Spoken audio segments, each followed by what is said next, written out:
Bonjour, femme de foi, femme de valeur. Aujourd'hui, nous parlons de la croissance spirituelle.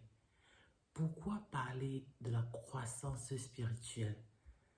Parce qu'il est important de tout simplement réaliser que lorsqu'on est, il est important de grandir. Et grandir dans le domaine spirituel nous amène tout simplement à entrer en possession de l'héritage que le Seigneur a prévu pour nous. Dans Colossiens 3, le verset 16 nous dit ceci, que la parole de Dieu abonde en vous en toute sagesse. En toute sagesse, cela veut nous dire qu'il y a une méthode, il y a une manière, il y a une stratégie qui nous permet justement d'avoir accès à cette croissance spirituelle dont nous avons tant besoin. Et aussi longtemps que nous ne grandirons pas, nous ne pourrons pas avoir accès à cet héritage tout simplement. Pourquoi Dieu permet un héritage pour ses enfants? Parce qu'il nous aime et il prévoit plusieurs types d'héritage pour nous.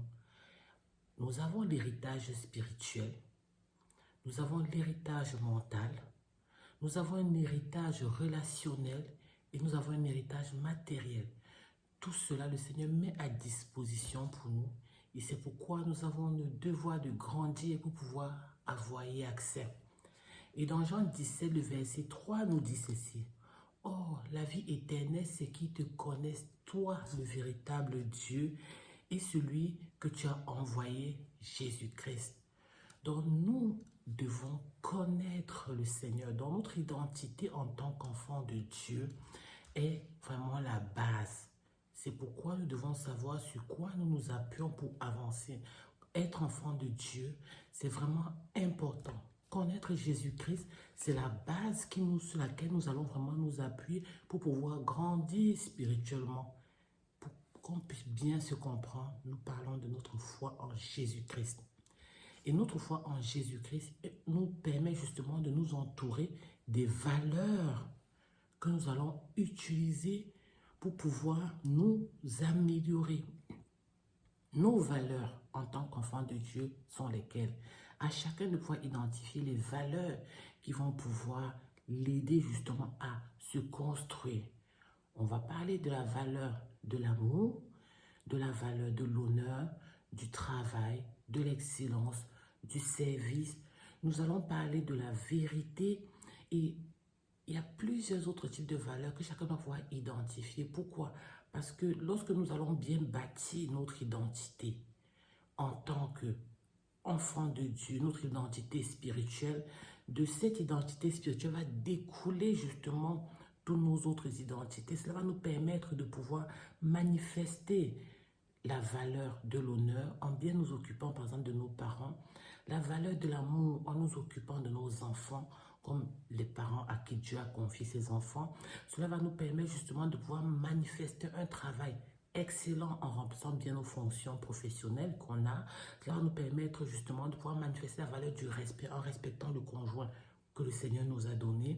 Et tout cela, vous voyez que de cette identité spirituelle va découler toutes nos autres identités. Donc, il est important de pouvoir prendre le temps justement pour pouvoir grandir spirituellement.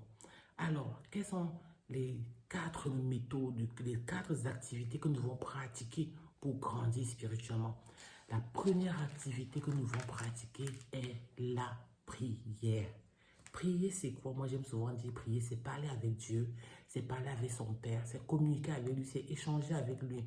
Et cette prière, ce n'est pas une prière de réclamation, ce n'est pas une prière d'intercession, ce n'est pas une prière de lamentation. Vraiment, c'est de venir devant Dieu et dire, Seigneur, qu'est-ce que tu as prévu pour moi en tant que ton enfant? C'est cette prière qui va nous transformer de l'intérieur, qui va nous permettre d'avoir une meilleure version de nous-mêmes. C'est cette prière transformationnelle, cette prière qui va nous permettre de grandir, de pouvoir mettre au-dedans de nous les bonnes choses, faire ressortir toutes les bonnes choses que le Seigneur a prévues pour nous, qui va libérer notre cœur de tout ce qui est frustration, blocage, et qui va nous permettre d'être cette meilleure version. Alors, nous avons intérêt justement à pouvoir réaliser cela. La parole de Dieu nous le dit par exemple dans Luc 20, dans Luc 18, le verset 1. Il est important de pouvoir lire toutes ces paroles-là pour pouvoir comprendre que nous avons intérêt à prier. Et dans Luc 29, dans Luc 9, le verset 29 également, la parole de Dieu nous encourage à nous aider à devenir une meilleure version de nous-mêmes. Donc nous devons prendre le temps de pouvoir prier jusqu'à ce que la situation change. Prier jusqu'à ce que la situation change. Prier de manière constante. Luc 18, verset 1 nous demande, prier de manière constante jusqu'à ce que, prier avec persévérance. Il est donné à tout homme de prier, ce n'est pas seulement au pasteur, non.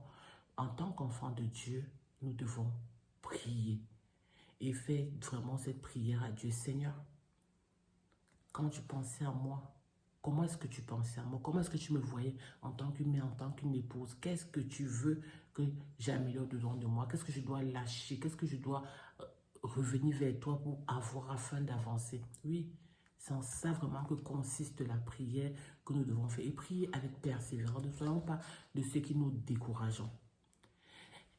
La deuxième activité que nous devons pratiquer de manière constante, c'est la lecture de la parole de Dieu et la méditation. On ne le dira jamais assez.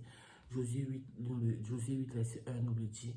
Mais par-dessus tout, je vais attirer notre attention sur Acte 20, le verset 30 justement, qui nous montre qu'il y a des personnes qui vont apporter la parole de Dieu erronée, qui vont nous apporter des faux enseignements, des fausses doctrines. C'est pourquoi il est important de connaître la parole de Dieu.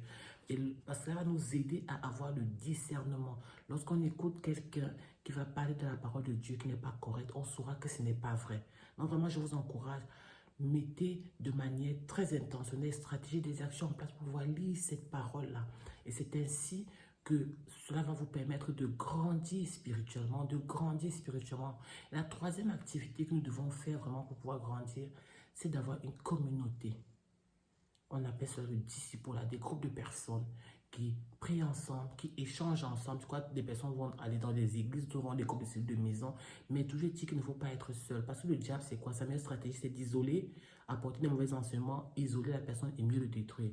Mais lorsque vous appartenez à une communauté bienveillante, une communauté qui est basée sur la parole de Dieu, basée sur les valeurs de Christ, vous réalisez que vous grandissez, que vous n'êtes pas seul face à vos challenges. Il y aura des frères et des sœurs qui sont là pour vous soutenir et pour vous accompagner dans ce moment-là. Je t'encourage justement à avoir une communauté bienveillante à laquelle tu appartiens. Et la quatrième action puissante que nous devons réaliser, c'est la valeur du service. Sois de ceux qui rendent des services, que ce soit dans ton église, que ce soit hors de l'église.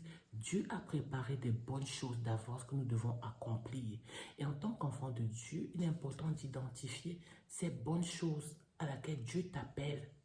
Dieu t'appelle dans un domaine bien précis où tu dois servir, où tu dois manifester sa grâce. C'est pourquoi je t'encourage à vraiment le faire. Et dans Exode 23, le verset 25, il nous le dit, servez l'Éternel.